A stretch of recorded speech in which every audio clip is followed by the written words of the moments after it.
What's up guys, welcome back to our channel. और आज के वीडियो में हम बात करने वाले हैं what if season 2 episode number 5 के बारे में। इससे पहले के सभी सीजन्स एंड एपिसोड्स हम डिटेल में कवर कर चुके हैं। अगर आपने उन्हें अभी तक नहीं देखा है तो डिस्क्रिप्शन में लिंक है, जाकर चेकआउट कर सकते हैं। साथ ही प्लेलिस्ट भी रेडी है, जाइए और एंजॉय करिए। So now without wasting of my time anymore, let's start explanation of episode number 5। तो आज का एपिसोड का टाइटल है what if Captain Carter fought the Hydra Stormer. तो ये एपिसोड है कैप्टन कार्टर के बारे में। एंड जैसे कि आप उनकी पूरी की पूरी स्टोरी जानते ही होंगे, सीजन 1 में हमें बताई गई थी कैसे उन्हें सुपर सोल्जर सीरम की पावर मिली, फिर रेड स्कल को हरा के कैसे वो कैद हो गई थी, एंड उसके बाद 2012 में वो फाइनली आजाद हुई। इसके बाद द वॉचर ने उन्हें अपनी टीम में शामिल किया और फिर वॉचर के साथ मिलकर उन्होंने हराया अल्ट्रा विजन को। तो यहाँ पे हम देखते हैं कि 2012 की फाइट चल रही है एंड यहाँ पे OG6 एवेंजर्स लॉकी से फाइट कर रहे हैं। वेल यहाँ पे हॉकाई, थॉर, आयरन मैन और ब्लैक विडो तो सेम है, लेकिन हल्क की जगह यहाँ पे वास्प और कैप्टन अमेरिका की जगह यहाँ पे कैप्टन कार्टर। तो ये लोग लॉकी से फाइट करके उसे हरा देते हैं। इसके बाद वॉचर देता है हमें थोड़ा सा इंट्रो। वो कहता है कि वैसे तो यहाँ पे कई सारे मल्टीवर्स हैं, इतनी सारी कहानियां हैं कि आप खुद भी परेशान हो जाओगे,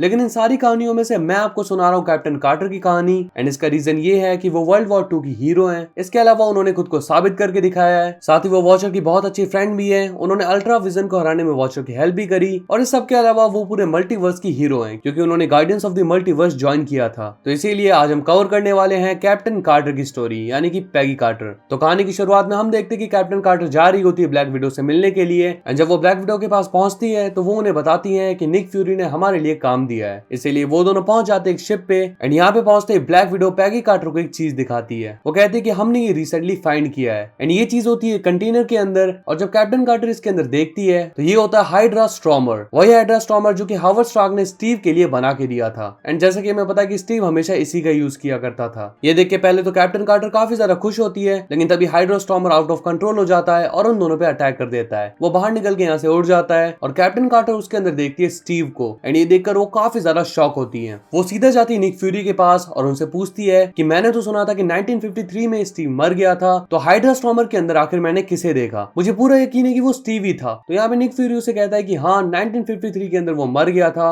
लेकिन 1960 से रूमर स्टार्ट हो गए थे कि हाइड्रा स्टॉर्मर ने बगी के साथ मिलकर हाइड्रा बेस को उड़ा दिया था। एंड अगर ये सारी बातें सच हैं तो स्टीव एक दोषी है, क्योंकि अभी तक हाइड्रा स्टॉर्मर कई सारे क्रिमिनल केसेस में इन्वॉल्व रहा है। ये सुन के कैप्टन कार्टर बिल्कुल शॉक हो जाती है और कहती है कि स्टीव ऐसा हरगिज नहीं कर सकता। तो ब्लैक विडो से बोलती है कि हाँ, स्टीव ने ये सब नहीं किया, दरअसल वो रेड रूम के कंट्रोल में है एंड इसीलिए वो ये सब कुछ कर रहा है। एंड गाइस, जैसा कि हमने ब्लैक विडो मूवी में जाना था कि रेड रूम क्या होता है, रेड रूम लड़कियों को पकड़ के ब्लैक विडो बनने की ट्रेनिंग देते हैं एंड जबरदस्ती उन्हें अपने फायदे के लिए यूज करते हैं। अब कैप्टन कार्टर गुस्से में उसे कहती है कि आखिर तुम्हें बात पहले पता थी तो मुझसे छुपा के क्यों रखी, मुझे इस बारे में बताया क्यों नहीं? तो ब्लैक विडो बोलती है कि दरअसल मैं तुम्हें उदास नहीं करना चाहती थी। इसके बाद हम देखते हैं बकी को, जो कि अब काफी बूढ़ा हो चुका है एंड वो यूएसए का सिक्योरिटी ऑफ स्टेट बन चुका है। यहाँ पे वो शील्ड के हेडक्वार्टर में होता है एंड तभी शील्ड के लोग उसके पास आते हैं और कहते हैं कि सर, आपकी जान को खतरा है, एक्चुअली हाइड्रोस्टॉर्मर आपको मारना चाहता है। लेकिन इससे पहले कि बकी को समझ पाता, हाइड्रोस्टॉर्मर उसके पास आ चुका था एंड जैसे वो उस पर अटैक करता तब यहाँ पे पहुंच जाते हैं कैप्टन कार्टर और उल्टा हाइड्रोस्टॉर्मर यानी कि स्टीव रॉजर्स को ही मारने लग जाती है। इसके बाद वो बकी को लेकर बिल्डिंग के ऊपर वाले फ्लोर में जाने लगती है एंड तभी हम देखते हैं निक फ्यूरी और ब्लैक विडो को। यहाँ पे निक फ्यूरी उसे कहते हैं कि हाइड्रोस्टॉर्मर ने मुझे काफी ज्यादा तंग करके रख दिया है, अब ये तुम्हारा काम है कि तुम उसे जान से मार दो। तो ये सुन के ब्लैक विडो एक एयरक्राफ्ट में बैठ के निकल जाती है। ऑन द अदर हैंड हाइड्रोस्टॉर्मर पहुंच चुका था बकी के पास, लेकिन कैप्टन कार्टर उसे अपने कंट्रोल में कर रही थी। तब यहाँ पे ब्लैक विडो भी पहुंच जाती है और वो स्टीव रॉजर्स को भी जान से मारने वाली होती है, बट तभी बकी बीच में आ जाता है और कहता है कि नहीं, तुम मेरे दोस्त को नहीं मार सकती एंड मैं जानता हूँ कि अगर मेरी जगह पे स्टीव होता तो वो भी मेरा सपोर्ट करता। अब यहाँ पे स्टीव से कहता है कि स्टीव, मैं जानता हूँ कि तुम अंदर हो, प्लीज तुम खुद को कंट्रोल करो एंड वापस बाहर आओ, हम एक साथ रहेंगे। लेकिन यहाँ पे स्टीव अपने होश में नहीं होता, बल्कि रेड रूम वालों का उस पर कब्जा होता है, तो वो बकी को मारने वाला होता है। इसीलिए पैगी कार्टर उसे मारते हुए बाहर ले जाती है एंड ये लोग आसमान से गिरने लग जाते हैं। लेकिन तभी नताशा अपना एयरक्राफ्ट नीचे ले आती है, जिससे कि ये दोनों से एयरक्राफ्ट के अंदर गिरते हैं एंड यहाँ पे कैप्टन कार्टर हाइड्रोस्टॉर्मर को ऑफ कर देती है। इसके बाद ब्लैक विडो ने लेके जाती है स्कॉटलैंड की एक खुफिया जगह पे। यहाँ पे जाकर ब्लैक विडो उसे फिक्स करने की काफी ट्राई करती है, लेकिन वो इस चीज में फेल रहती है। वो कहती है कि ये हमारे बस की बात नहीं है, इसे बस रेड रूम वाले ठीक कर सकते हैं जिन्होंने स्टीव को ऐसा बनाया है। तो अगर वो इसकी जान बचाना चाहते हैं तो इन्हें जाना पड़ेगा रेड रूम वालों के पास। पास। बट दिक्कत तो यही है कि इन्हें पता ही नहीं कि रेड रूम कहाँ पे है। तभी यहाँ पे स्टीव जाग जाता है और वो कहता है कि मैं जानता हूँ कि रेड रूम कहाँ पे है। बट स्टीव रॉजर को देखकर ब्लैक विडो उस पे गन तान देती है,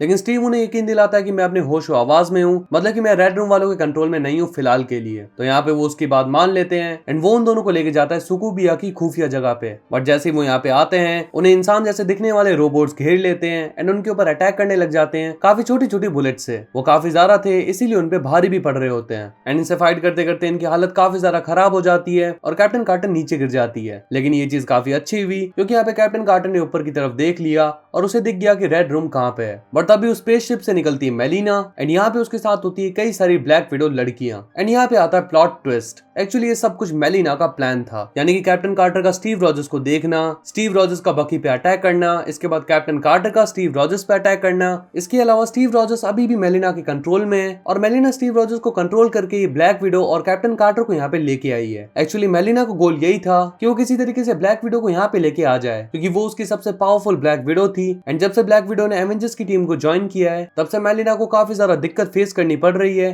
तो वो चाहती है कि ब्लैक विडो फिर से उसकी टीम में आ जाए। लेकिन डेफिनेटली वो लोग ऐसा नहीं करने वाले। तभी स्टीव भी उनके ऊपर अटैक करने वाला होता है, तो कैप्टन कार्टर फाइट करती है स्टीव रॉजर्स से और ब्लैक विडो फाइट करती है मेलिना और सारी की सारी ब्लैक विडोज से। नताशा तो सारी की सारी ब्लैक विडोज को मार देती है, बचती है सिर्फ Melina. On the other hand captain Carter और हाइड्रोस्टॉर्मर की काफी भयानक फाइट चल रही होती है, लेकिन फाइट के बीच में ही कैप्टन कार्टर कहती है कि अब मैं तुमसे और नहीं लड़ने वाली, अगर तुम्हें मुझे मारना है तो जान से मार दो, लेकिन बस मैं एक बार चाहूंगी स्टीव रॉजर्स के साथ रहना। तो स्टीव ये बात सुन के काफी ज्यादा इमोशनल हो जाता है एंड वो उसे नहीं मारता। वो किसी तरीके से खुद को कंट्रोल कर लेता है और ऊपर की तरफ उठ जाता है रेड रूम्स को तबाह करने के लिए। तभी नताशा भी मौके पे चौका मार देती है और एक रस्सी को हाइड्रोस्टॉर्मर के पैर पे बांध देती है एंड इसके बाद वो रस्सी को मेलिना पे भी बांध देती है, जिससे कि हाइड्रोस्टॉर्मर के साथ साथ मेलिना भी ऊपर चली जाती है एंड बेस के साथ साथ मेलिना भी ब्लास्ट हो जाती है। फाइनली इन लोगों का मिशन खत्म हो जाता है एंड यहाँ पे पैगी कार्टर और नताशा एक दूसरे से बात कर रहे होते हैं। अब वॉचर इस कहानी को एंड करने वाला होता है, लेकिन तभी आता है एक और प्लॉट ट्विस्ट। कैप्टन कार्टर जहाँ पे खड़ी होती है वहां पे एक रेड सा होल हो जाता है एंड कैप्टन कार्टर उसके अंदर गिर जाती है। वॉचर को भी समझ नहीं आ रहा होता कि आखिर ये क्या हुआ। तभी हम देखते हैं कि पैगी कार्टर एक जगह पे गिर चुकी है एंड यहाँ पे उसके सामने आता है निक फ्यूरी, जो कि उसे देख के कहता है कि अच्छा यही है वो जो कि हमारी रानी को बचाएगी। तभी यहाँ पे एंट्री होती है स्कारलेट विच की एंड वो कहती है कि सिर्फ हमारी रानी को नहीं बल्कि हमारी पूरी दुनिया को यही बचाएगी। लेकिन पैगी कार्टर को बिल्कुल भी नहीं पता होता है कि आखिर यहाँ पे क्या चल रहा है, तो वो वॉचर को पुकारने लगती है, लेकिन वॉचर उसकी बात सुन ही नहीं सकता क्योंकि ये एक ऐसी दुनिया है जिसके बारे में खुद वॉचर को ही नहीं पता। एंड इसी के साथ ये एपिसोड यहीं पे खत्म हो जाता है। तो अब 4 एपिसोड और बचे हैं एंड उन्हें भी हम जल्दी आपके लिए कवर कर देंगे। So if you enjoyed this one then make sure to hit the like button and press the subscribe button if you're new in the channel. Share it as much as you can, and if you have any query just comment down and let us know. So we'll see you in the next one. Till then, peace up.